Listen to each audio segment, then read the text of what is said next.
Source का मतलब होता है सोच, जो जहाँ से कोई चीज़ आई है या कोई चीज़ को एक्सट्रैक्ट किया गया है उसको हम सोर्स कहते हैं। उस चीज़ का कहीं ना डिसीजन लेता है और दो देशों के बीच कहीं ना कहीं मध्यस्थता करवाता है। यानी कन्वेंशन वो है जब दो या दो से अधिक देश कहीं ना कहीं जो संबंध स्थापित करते हैं उनको कहा जाता है।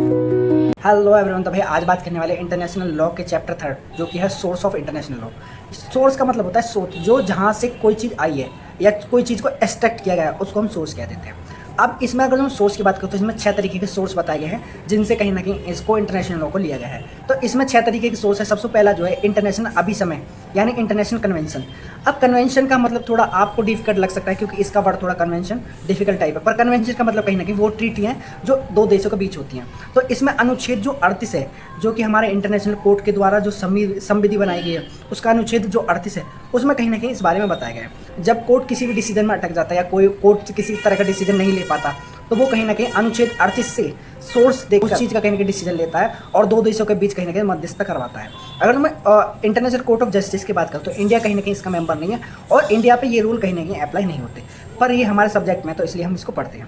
अब इसमें बहुत सारी ट्रीटी आ जाती हैं, जैसे कि इनमें कन्वेंशन कहा जाता है, जिसमें बहुत सारी ट्रीटी होती है उसको कहीं ना कहीं हम कन्वेंशन कहते हैं। वियना अभिसमय के अंतर्राष्ट्रीय संधि वे करार हैं जिनके द्वारा दो या दो से ज़्यादा अंतर्राष्ट्रीय विधि में आपसी में संबंध स्थापित करते हैं। यानी कन्वेंशन वो हैं जब दो या दो से अधिक देश कहीं ना कहीं जो संबंध स्थापित करते हैं उनको कहा जाता है। अंतर्राष्ट्रीय संधि दो प्रकार की होती हैं, जैसे कि अंतर्राष्ट्रीय संधि दो प्रकार की होती हैं। विधि निर्माण करने वाली संधि यानी लॉ मेकिंग ट्रीटीज़ जो होती हैं, पहली होती है लॉ मेकिंग ट्रीटीज़। उदाहरण के लिए जैसे संयुक्त राष्ट्र चार्ट जो बनाया जाता है, आपने संयुक्त राष्ट्र के नाम सुना होगा, वो अपना एक चार्ट बनाता है, उसको कहीं ना कहीं हम एक लॉ मेकर कह सकते हैं क्योंकि वो एक ट्रीटी बनाता है, उसको कहीं ना कहीं हम लॉ मेकिंग कहते हैं। दूसरा इसमें संविदा संध्या यानी ट्रीटी कॉन्ट्रैक्ट्स। ट्रीटी कॉन्ट्रैक्ट्स का मतलब आप जानते हो कि ट्रीटी की जो कॉन्ट्रैक्ट बनाया जाता है उसको हम कहीं ना कहीं ट्रीटी कॉन्ट्रैक्ट्स कहते हैं। दूसरे की अगर जो मैं बात करूँ, दूसरे तरीके के सोर्सेस में होता है अंतर्राष्ट्रीय प्रथाएं। अंतर्राष्ट्रीय प्रथा यानी इंटरनेशनल कस्टम, जिसमें कहीं ना कहीं हमारी जो इंटरनेशनल कस्टम होती हैं जो बहुत ही ज़्यादा पॉपुलर हो जाती है किसी समाज में या किसी भी देश में, तो उसको कहीं ना कहीं अडॉप्ट कर लिया जाता है इंटरनेशनल कोर्ट ऑफ जस्टिस के द्वारा और उसको कहीं ना कहीं हमारे इंटरनेशनल लॉ में लिया जाता है। जैसे इसमें बताया गया अंतर्राष्ट्रीय विधि के प्रथा संबंधों में नियमों है जिनका विकास लंबे ऐतिहासिक प्रक्रिया द्वारा हुआ है। जब कभी भी किसी भी विषय पर कोई अंतर्राष्ट्रीय प्रथा होती है और कोई अंतर्राष्ट्रीय संधि भी इस विषय पर नियम बनाती है तो इसमें कहीं ना कहीं संधि द्वारा बनाए गए नियमों को ज़्यादा मान्यता दी जाती है। यानी जैसे कि किसी भी एक फंक्शन या किसी भी समाज के लिए एक कहीं ना कहीं ट्रीटी बनानी होती है तो उसमें कहीं ना कहीं उस प्रथा को लिया जाता है और उसके बारे में उसको देखते हुए ही कहीं ना कहीं अगले समाज के लिए अगले ग्रुप के लिए उस संधि को बनाया जाता है। जब उपयोग किया जाता है तब अंतर्राष्ट्रीय अभिसमय द्वारा उसको सुलझाया नहीं जा सकता। यानी जब उसको उपयोग किया जा सकता है तो अभिसमय द्वारा उसको सुलझाया नहीं जा सकता। यानी अभिसमय क्या था, कन्वेंशन द्वारा नहीं सुलझाया जा सकता, प्रथा को प्रथा के द्वारा ही समझाया जा सकता है। अब इसमें केस में western Reddy central mining company limited बनाम आर 1905 जैसे में बताया गया कि कोई भी ऐसा मामला है जिस पर लीगल और सर्टेन के लिए ज़रूरी होता है कि इस बात को साबित कर दिया जाए कि प्रथा का नेचर ही ऐसा है जिसको राज्य की कॉमन कंसेंट मिल चुकी है, सिविलाइज्ड स्टेट द्वारा भी विरोध ना किया गया हो। मतलब ऐसी कोई प्रथा होनी चाहिए अगर जो मानना है कि भाई वो उसको समाज से कहीं ना कहीं उसको वो कहीं ना कहीं समझ में एक नेचुरल है और कहीं ना कहीं से कॉमन कंसेंट मिलेगी और कहीं ना कहीं सिविलाइज स्टेट जो है, जैसा कि सिविलाइज स्टेट जो अपने आप में बन चुके हैं वो कहीं ना कहीं उसका विरोध ना करें तो उसको कहीं ना कहीं हम इंटरनेशनल कोर्ट ऑफ जस्टिस में देख सकते हैं। तीसरा, सम्य राष्ट्रों की स्वीकृति विधि के मान्यता नियम यानी general principle of recognised by the civilise state. यानी वही जो मैंने आपको बताया था ऐसे प्रिंसिपल जिसको सिविलाइज स्टेट द्वारा मान्यता प्राप्त होती है। इसमें जो हमारा अनुच्छेद 38 है उसके क्लॉज 1 में सम्य राष्ट्र द्वारा स्वीकार किए गए विधि को सामान्य नियमों एक प्रतिपक्ष स्रोत है उसमें भी बताया गया है। अब जिसमें इसमें आप देख सकते हो उदाहरण के लिए जैसे पैक्ट सेंट सेंट्रा यानी एक शब्द है जिसका मतलब है कि ट्रीटी को पूर्ण रूप से फॉलो करना और दूसरा है इसमें कहीं आत्मरक्षा की सिद्धांत यानी रूल ऑफ सेल्फ डिफेंस जो कि हमारे लॉ में भी आपको देखने को मिल जाते हैं। ये कहीं ना कहीं उदाहरण है। अगर जो इसके आगे की बात की जाए तो कोई व्यक्ति कुछ भी मामले में जज न्यायाधीश नहीं बन सकता। यानी खुद का जो मामला होता है उसमें कहीं ना कहीं आप खुद ही न्यायाधीश नहीं हो सकते क्योंकि सारा पक्ष तो आप अपनी ओर ले, तो उसमें कोई और ही जज होगा जो आपका डिसीजन ले सकता है। प्रण न्याय का सिद्धांत रिस्ट्यूडल जजमेंट यानी CRPC 11 में भी हमारे में ये बताया गया है जैसे कि इसमें सेम कोर्ट द्वारा कोर्ट नहीं लेकर जा सकता।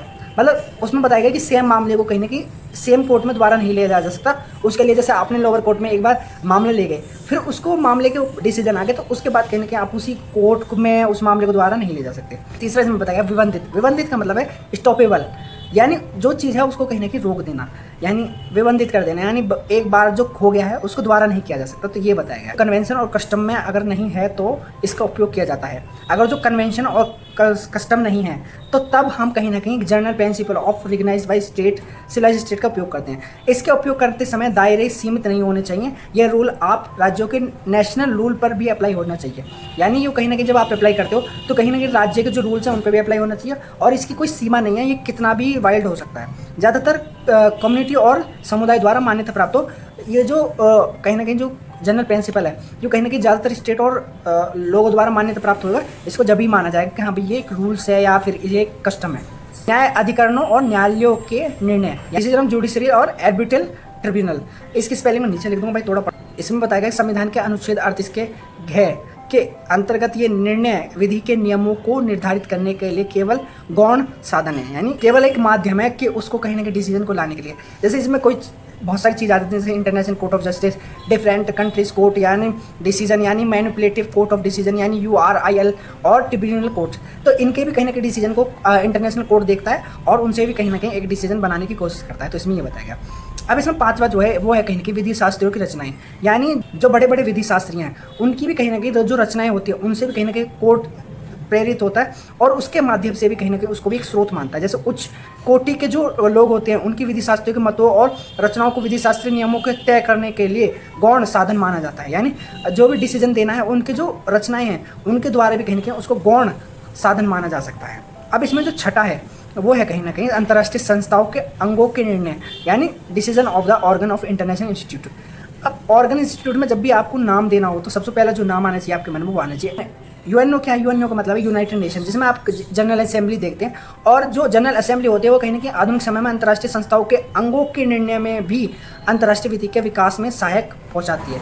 यानी जो हमारी जनरल असेंबली होगी वो कहीं ना कहीं जो आधुनिक समय में अंतर्राष्ट्रीय संस्थाओं को आगे के निर्णय में भी अंतर्राष्ट्रीय विधि के विकास में सहायक पहुंचाती है। यानी जो वो विधि बनाते हैं उनमें कहीं ना कहीं एक जो जनरल असेंबली के जो संस्था हैं उनको कहीं ना कहीं एक सहायता देती है, उनको कहीं ना कहीं एक लॉ मेकिंग बनने में।